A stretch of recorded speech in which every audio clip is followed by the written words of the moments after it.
right, so before we go on to passing by reference in more detail, I just wanted to do a really quick review or a summary on pointers. We'll get, of course, much more practice as we go along here. But remember that a pointer, is a memory address, right? It's or reference, right? So when we talk about references, when we talk about pointers, when we talk about memory addresses, all of these terms are interchangeable. Let me check the audio. Yep, we're good. All right, so a pointer is a memory address, and a pointer can be declared using that star syntax. So a pointer can be declared using the star syntax, right? If I want to pointer to an integer, it would be int star p, right? And what does it point to? Well, it's best to initialize them to null unless you're going to immediately initialize them to whatever you're pointing them to. So it is best practice to initialize them to null. Unless, of course, you already have what you want it to point to immediately. To make a pointer variable into a regular old variable, use the dereference operator. And for this, it's just another star. So star p is going to be dereferencing, right? To make a regular variable into a pointer variable, you use the opposite of this. You use ampersand, and I'll just have a placeholder here, a, right? So this ampersand and this star, they're basically opposites of each other. Like plus and minus are opposites of each other. And this is the referencing operator, the referencing operator. And again, you don't have to memorize it. You just have to put it up on a Post-it note and put it up until just daily usage for the next few months will drill it into your head and you'll remember it anyway, right? So don't make in general, don't make pointers point to things they shouldn't point to, right? You will have a bad time, right? You'll get a segmentation fault, you will screw up your own memory, or you'll get unexpected results, right? By the way, we're not covering pointers in Java because Java doesn't have pointers, right? It has memory references, but it's basically opaque to you. Like when I've got a string, right? That is actually a memory reference. It's a reference to that string object in memory. But you do not have low-level access to the actual memory addresses, and you can't manipulate those things, and you don't have pointers. Basically, Java took the design principle that, look, that's too much for one person or for any developer to think about.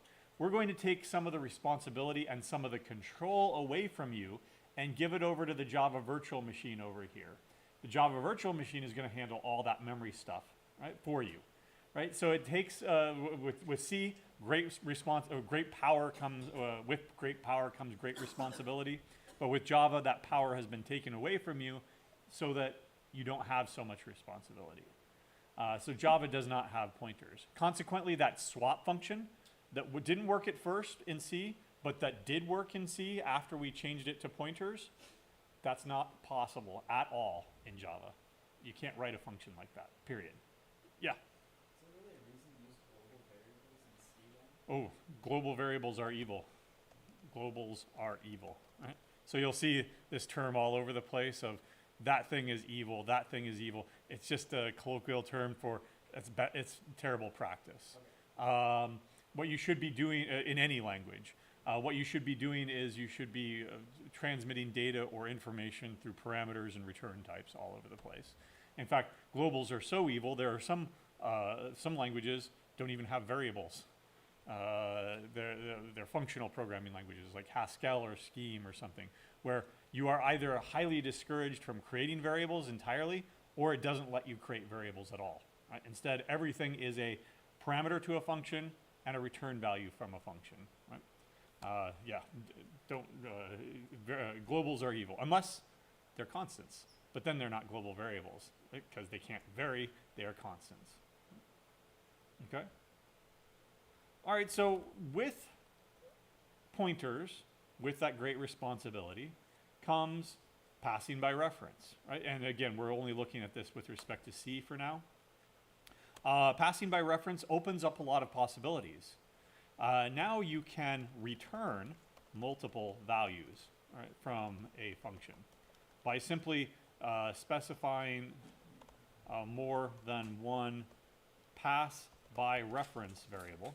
Just like we did with the swap function, we had two of them, A and B, because I wanted to manipulate the contents of whatever that was pointing to, and I wanted to manipulate the contents of whatever that was pointing to and swap them, right? I can return multiple values here if I gave you these buckets, right? If I gave you 3 empty buckets, you could fill those 3 buckets, and because I gave the buckets to you and I've got the buckets now, right, you've essentially returned 3 values to me, right? Or 2 values or 1 value. Or even if you just use it as 1 value, simply returning a value by using a pass by reference variable means you don't have to explicitly return a value. This frees up the return type variable. And with that return type variable, we can now do error handling. Right?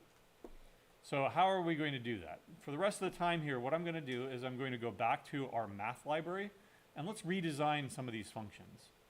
So instead of factorial, taking an integer and returning an integer, what I can do is I can recast this. Right?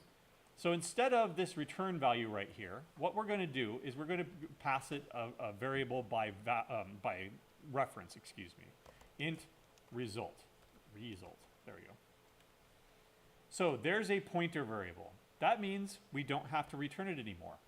The behavior of this is the input is going to be n. My output, instead of being a return value, is going to be placed into the result variable. Right?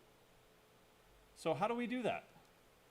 Well, instead of creating my own result, what could I do? Well, here, I'll call this temp because I don't want 2 variables named result around here, right? So temp, right? And now instead of returning this result, what do I do? Result is equal to temp. Now, is that correct? Remember, what's that thing on the left-hand side? That is an int star, a pointer. What is the thing on the right-hand side? A regular old variable. So how do I reconcile these two? Well, here's one potential way of doing it. I could make the right-hand side into a memory address. What does that do, though? Result is a pointer. What is it pointing to? Well, it was pointing to whatever bucket I gave you. But now, what is it pointing to? Temp, right? I'm just simply changing where that variable is pointing, right? I'm not changing the contents of that variable. The other way that I can do this is by making the left-hand side from an integer pointer into a regular old variable. How do I do that? The dereferencing operator, which would be the opposite of the ampersand, which is star. There we go. All right, we're going to have to change the prototype over here and the documentation because int star result computes the factorial value given in the value by n, placing the result in the pass by reference variable. There we go. Now let's go over, do I have a tester here? I don't know if I have a tester. Let's go ahead and bring in my math, include my math. There we go. All right. And let's go ahead and test it. All right. So int 5, or n is equal to 5, excuse me. And then int factorial is going to be equal to factorial. This is how I would have called it before. Now that I've got 2 parameters, I give it the input, but then what else do I need to do? Instead of returning this value, that value is passed by reference. So fact. Now careful. Is that how I pass a pointer variable? Remember, fact is going to be what? A regular old variable. This now expects a pointer variable. So how do I take a regular old variable and change it into a pointer variable? Ampersand. So let's come back over here to demo and change this into a pointer variable. And then print it out. Printf %d factorial is equal to %d and the line, n and fact. There we go. Let's see if we can compile all this together. Now, just as a reminder, since we gave you the make file yesterday, and we'll give you the make file next week, right? How do we go about compiling my library first and then compiling everything together?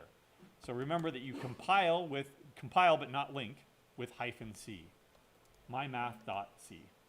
That produces, I screwed up because I'm using factorial down here, aren't I? Right? So I need a result variable here. So how many are there? Just one. So int temp. There we go.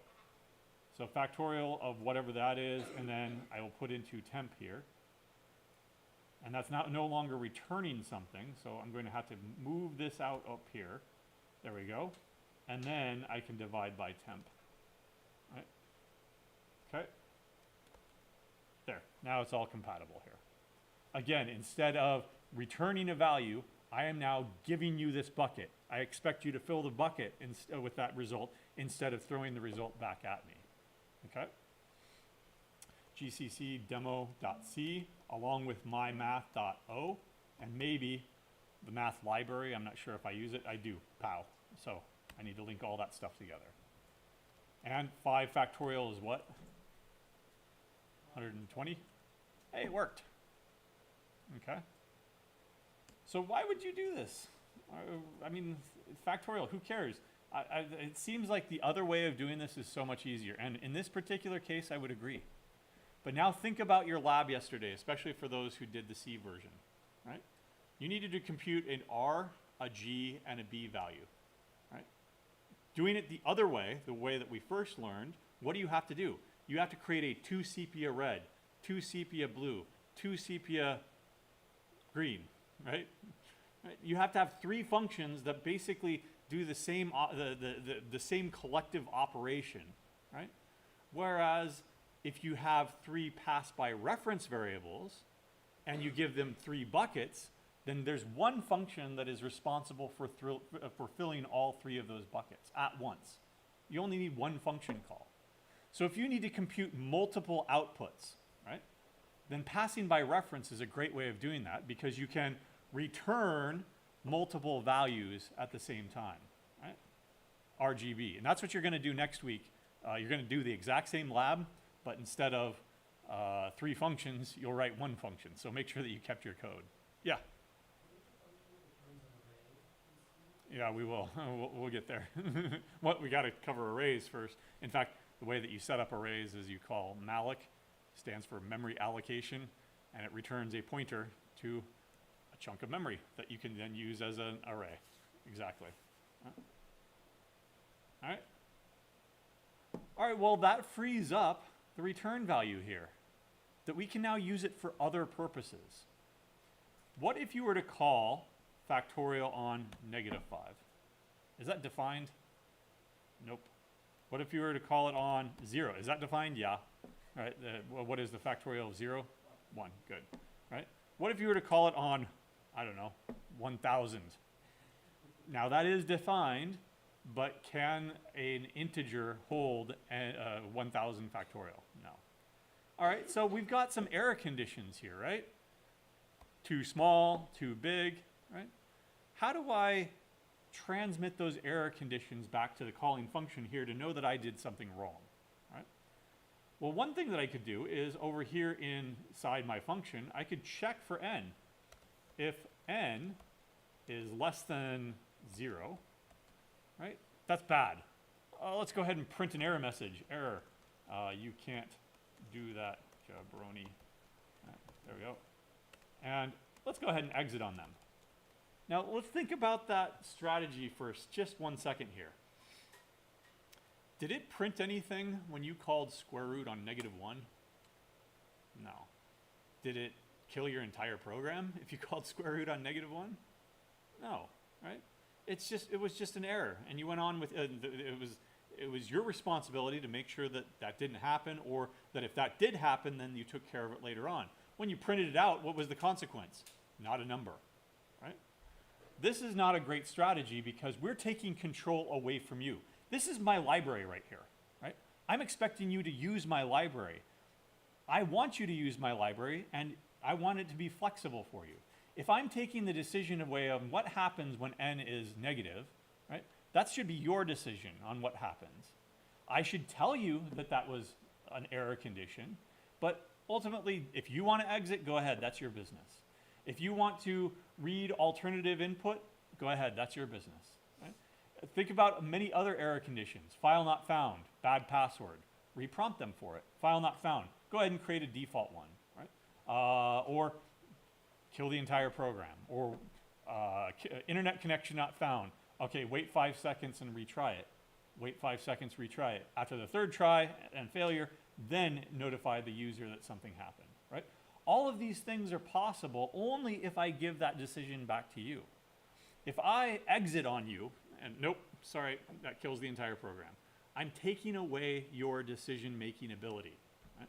That's not proper error handling. So we're not going to exit. Should we even print something, though? Remember, what is software written for? To automate stuff, right?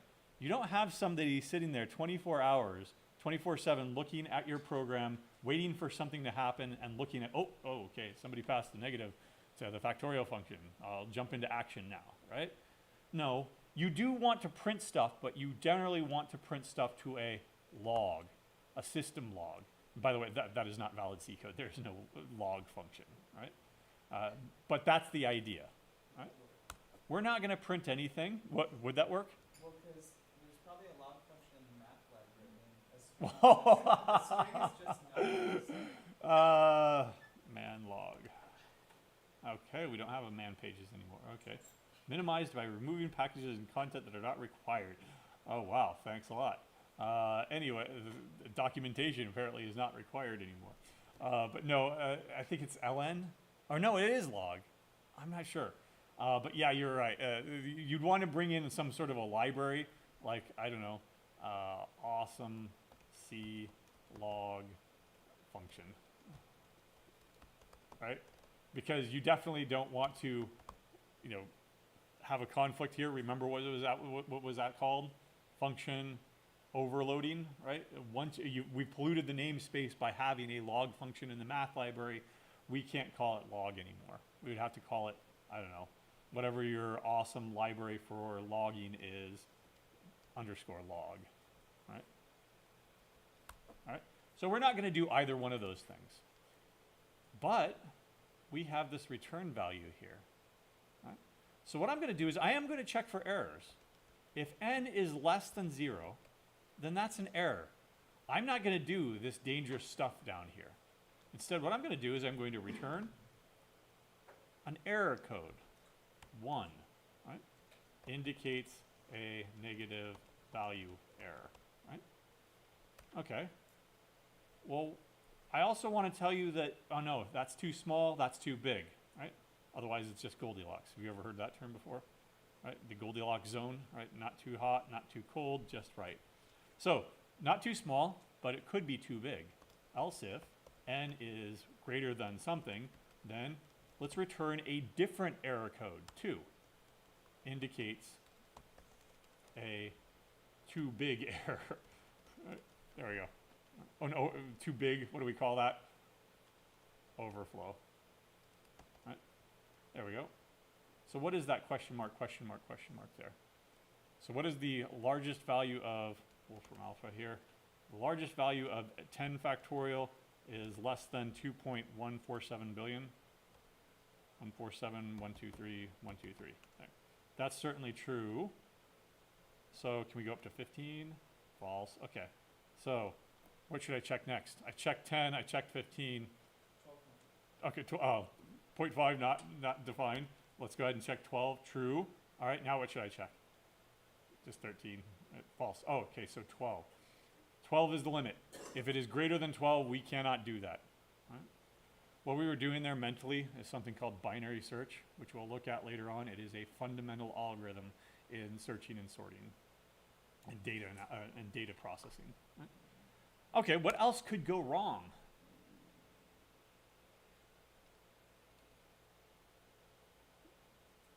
Well, let's come over here and, well, first of all, let's change this int, right?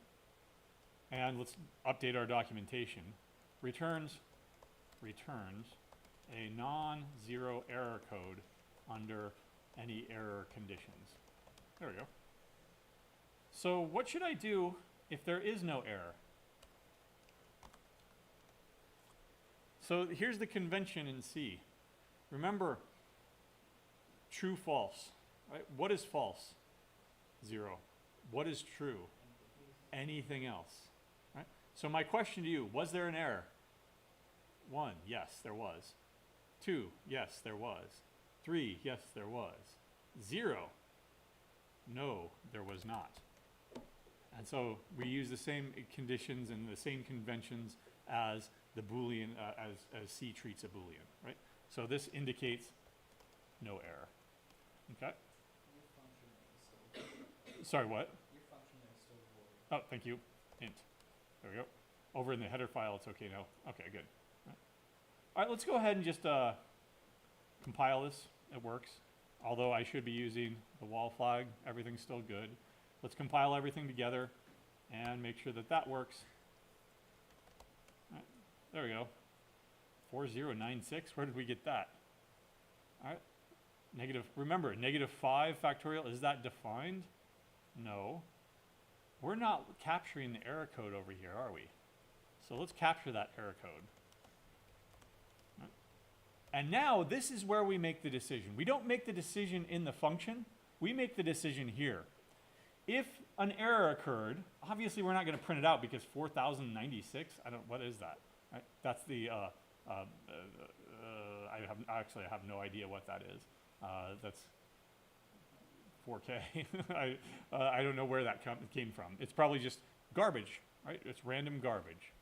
Let's see. I'm going to ask if an error code of type, I have a terrible memory. What was 1 again?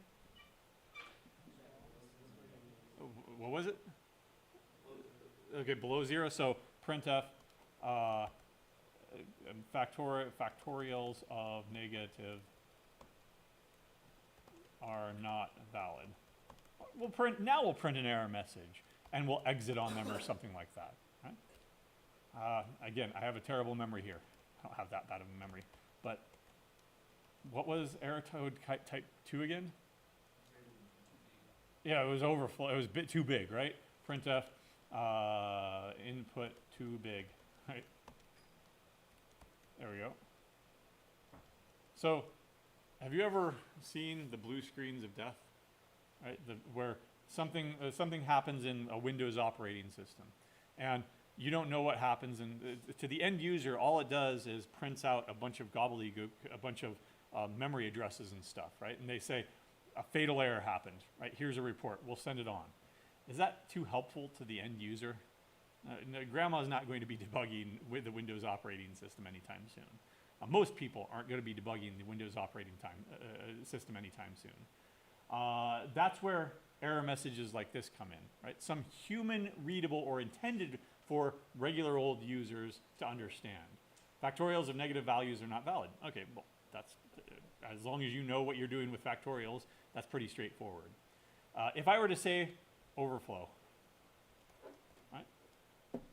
Now, we all know what that is because we're computer scientists, right? Or software engineers, computer engineers, whatever you want to call it, right? Or now data science, right? But is even a mathematician that doesn't know much programming going to know what the heck this is? Probably not. We want to make sure that these error messages are intended for the right audience. If my audience, my intended audience, was a bunch of computer scientists, yeah, overflow, I expect you to understand that. But if my audience is grandma or a mathematician over here, I would have to give them a different error message of too big, right? There we go. Were there any other errors? No? Okay, so that must mean that we have a valid value here. There we go. All right. And now, there we go. Factorials of negative values are not valid. Instead of 4096, oh, that must be right, right? Let's try to test it again with, I don't know, 1000. Input too big, right? Pretty straightforward. Now I'm getting stuff that makes sense. If we didn't have this, I'd be printing some overflow number of some random garbage value, right? All right, nothing else could go wrong. What if I gave it a bad memory address? Or a memory address that doesn't belong to me? Do you remember what happened in those cases? Let's try it.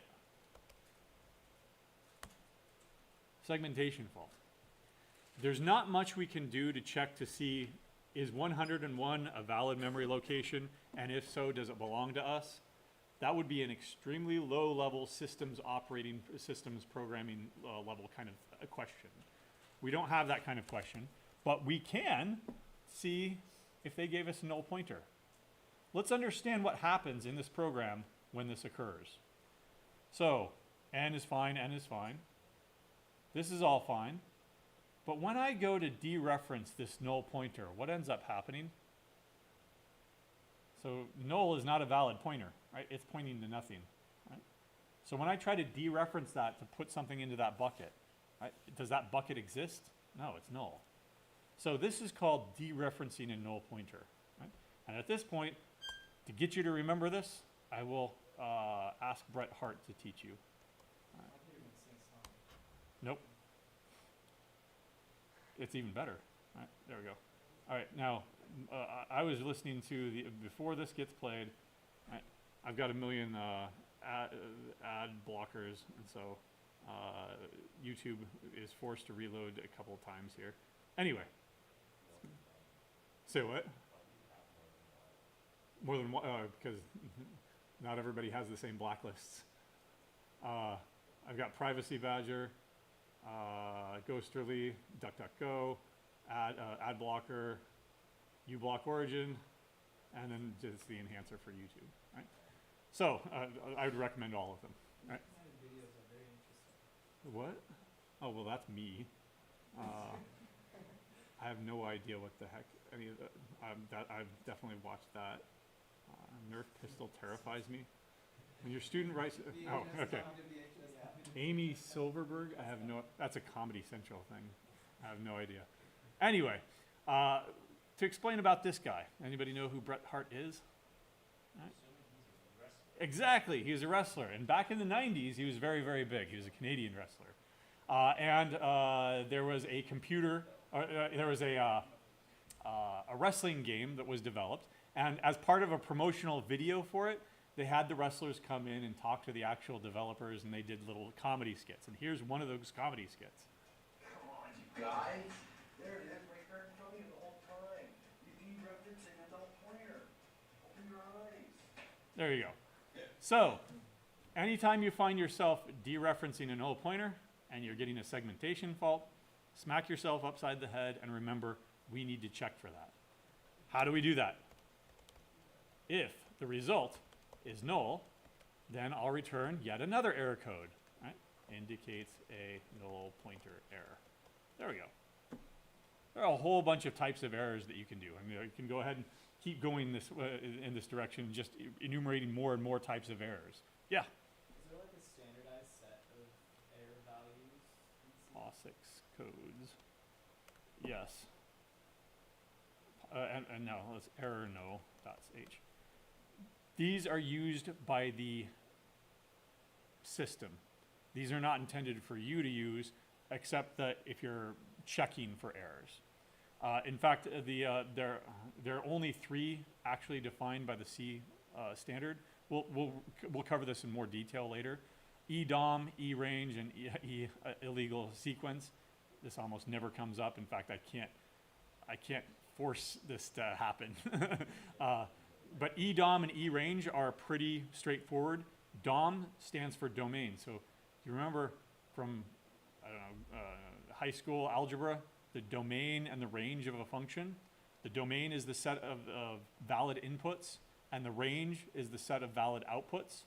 That's where we're getting this, EDOM and ERange. Square root of -1 would be an error in the domain because you cannot map negative values with that function. ERange is going to be an error with the range, or like 1 divided by 0, right? For example, that would be infinity, which is not in the range of the function, right? So yes, those are the standards, but don't know why that came up. Let's see. Error no. .h. There we go. No. I want the actual error. Oh, and you know what? Let's pull it up here. Include error no.h. There we go. So, no, they're not in here either. Maybe it's in there. Let's follow the breadcrumbs here. Okay, that's, nope. All right, error no source. There we go. So these are POSIX compliant codes. Oh, come on. I'm gonna have to find it, and when we get there, I'll recover it. But in any case, yes, there's about 120 some standard POSIX codes, POSIX compliance codes. But EDOM, ERange, there's a preview for what we're going to do next here. Right? So remember, my memory was really bad. Right? Error code 1, error code 3, and by the way, now we have if error code is 3, then it's a printf something went wrong with memory. At that point, it's just the blue screen of death, right? We can't do anything with respect to the user. The user can't do anything about that, right? But now, come back a month from now. In fact, come back a few days from now and tell me from your memory, what was error code 1 without looking at anything else? What was error code 2? What was error code 3? Right? We're not going to remember that. Remember what these are called? These are called magic numbers. Right? They're not readable. They're not maintainable. You'd have to look this up in a big giant table. So what I'm going to do is I'm going to give them names. Right? One way of doing that is using preprocessor macros. Right? Define. What was the first error type? Negative input error. Right? Define that to be 1. Right? Define, what was the other one? Overflow error. Error to be 2. Null pointer error to be 3. And now what we can do is we can use these values in our code and return them over here instead of 1, right? Oh, here, I'll return that value. There we go. Right.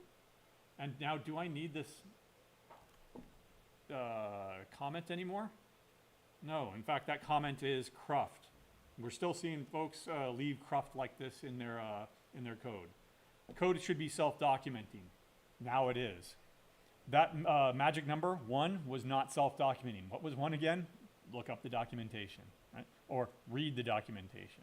But now it is self-documenting, right? Negative input error. What was the other one? Overflow error. Get rid of the cruft. Right? Null pointer error. Get rid of the cruft. Much more readable now, right? And I won't go into it, but of course you can change it over here as well, right? You can change this to null pointer error instead. Okay. All right, let's recompile this to make sure that it still works. It didn't screw up any of the syntax stuff. Right. Oh, null, darn it. If you're going to include null, what do you need to include? I've got the math library. That was just demonstration. I've got my library, but now where do you think the null is defined? In the standard library, right? So that thing that you should have gotten into the best habit, the best practice habit of just including anyway, now it's required, right? Because we're going to be using null. Right? There we go. Up here it says saying stdef, but that's in here. Right? All right, all still good. Okay. I'm going to show you another alternative way of doing this. And it's introduced instead of using preprocessor directives like this, right? Which one is better? Half a dozen of one, 6 of another, right? But I'm going to take this opportunity to introduce a new concept. So we have the normal integers, doubles, and chars so far. Right? You can define your own types using the following. Well, there are several ways of doing this, but we're going to use the following syntax. Type def, what do you think that's short for? Type definition. Enum, which is short for an enumeration. What is an enumeration? It's a list of things. The first thing, the second thing, the third thing, the fourth thing, right? So an enumeration, you can start putting in a list here of things. Here's my list, right? Comma, overflow error, comma, null pointer error. I don't know if it's common or not, but I call that the coding Oxford comma. What is the Oxford comma? Right. Cake, ice cream, and candy. Right. So is that the Oxford comma? Yep. Is it necessary? No. Right. But is that necessary? No, since it's the last one. But go ahead. Say what? Exactly. That's why it's common to leave the Oxford comma there, because then you can add something else here, right? And then you don't have to go on back and write the comma. Right? Also, you're cutting and pasting, which you shouldn't be doing, but you do it anyway, right? So this is going to be a bunch of error codes.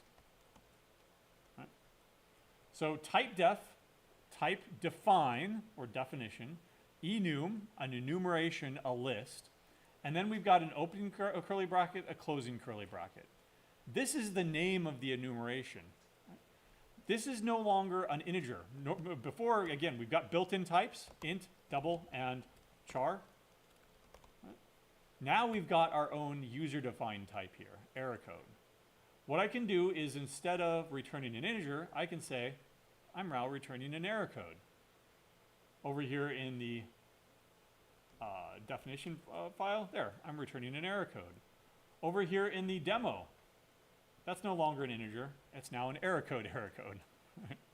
And this is why naming conventions are so important, right? What if I had done a naming convention of error code instead? AA, is that, gross, right? So, how did I name this thing? I used upper camel casing. Old school ways of doing this would be error code type, or T for short, but you shouldn't do that because it's not Polish notation. What is it called? I forget there's a term for this, but that's a convention that's used in the C standard libraries. And so I want to distinguish this from the C standard libraries and use my own error code convention. There we go. Okay. Type def enum, negative input error, overflow integer, and null pointer error. This is another way of doing it. It's a list. This list is actually just a bunch of integers. The way that this works internally in C is that this ends up getting a value of 0, because it comes first. This ends up giving you a value of 1, and this ends up getting a value of 2, sorry. Right? It's the third one. Now, does that look like the error code convention that we were using? Was there an error? False. No, there was not. That's not the same thing there. So generally what we do is we start out with no error. There. Now that's going to be 0, 1, 2, and 3. But do I have to remember that? What if I wanted to change these around? No, I want to go in alphabetical order instead or something like that. Do I have to change any code at all other than this list? No. As long as I'm using these terms everywhere in my code, I don't have to remember that that was 1 or that that was 2 or that that was 3. And I can make changes in one spot if I want to. Right? And I can add error codes if I want to. Right? Rearrange them, take them away, right? Et cetera, et cetera. Yeah. Yep, enumerated type. Now, here's another thing that you can do. You can change the normal convention of starting at 0. Now it'll be 10, 11, 12, and 13. Why? Right? You can add your own custom stuff. So now it'll be 10, 13, 14, and 15. Right? You can make this into a negative because, again, these are just integers. Right? You don't want to do this, but you can do this. Right? I would highly discourage you from thinking about that anymore, though. There, that's perfect. Right? Questions? Yeah. So when there's no error, how does the code decide whether to return no error or an result? Good question. We wrote it, right? So I'm immediately returning here, meaning that the rest of this stuff does not get executed. I'm immediately returning here or immediately returning here. Now down here, I still need to have no error and get rid of the cruft. There we go.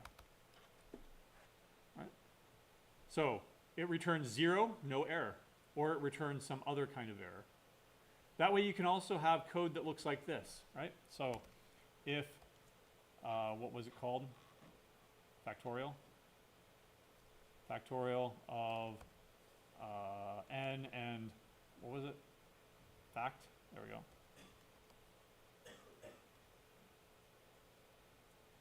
Then I automatically, in one line, get the result, and I've got the if condition here, right? If this results in an error, then error.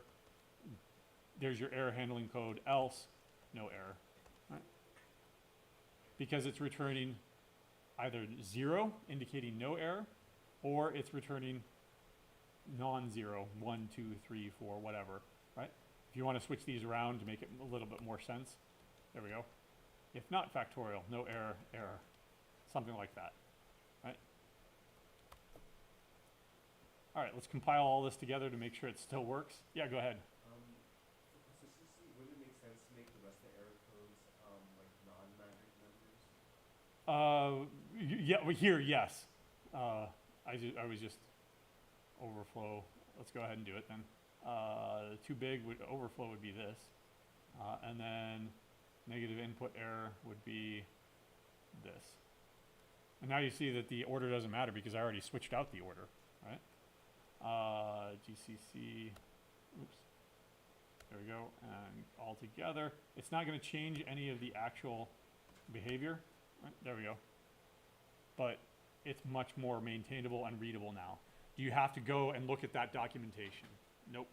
Do you have to go and jump to that error_no.h every single time to find out was the segmentation fault 139? It is, right? But that's just because I encounter that so many times. You see the 139. I think it is. Right? I don't know. Segmentation fault. Let's force it again.